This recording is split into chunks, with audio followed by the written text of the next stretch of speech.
جتنی یہ ساری چیزیں ہیں یہ ہمارے اوپر ہی لگا رہے ہیں.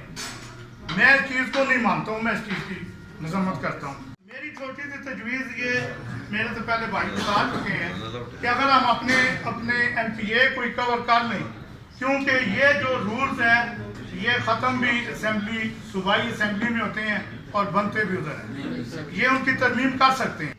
اسماعیل صاحب کو باقاعدہ دعوت دی جاتی ہے کہ اگر آپ کے پاس کوئی سجیشن ہے اس سجیشن کو آپ لے کے آؤ, ادروائز ڈرگ رولز پبلش ہو چکی ہے اور ہم نے 3 مہینے کے اندر اندر اس ڈرگ رولز کا نفاذ کر دینا ہے. اس میں فارماسیوٹیکل ایسوسی ایشن, فارماسسٹ ایسوسی ایشن, ڈسٹریبیوشن فورم اور پاکستان کیمسٹ اینڈ ڈرگسٹ ایسوسی ایشن کو آفیشیل لیٹر جاری ہوتے ہیں.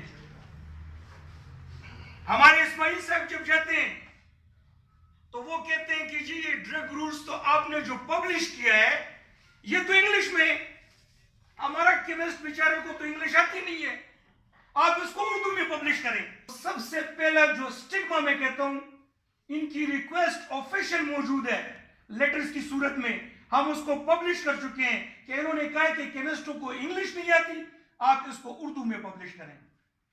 تو یہ اس دن سجیشن لے کے گیا. سجیشن کیا لے کے گیا کہ جی آپ اس کو اردو میں پبلش کر دیں. حالانکہ وہ وہاں پہ ان کو لیٹر میں لکھا کہ اگر آپ کے پاس کوئی ویلڈ سجیشن ہے تو آپ لے کے آئیں. تو ان کے پاس ویلڈ سجیشن یہ تھی کہ اس کو آپ اردو میں پبلش کریں.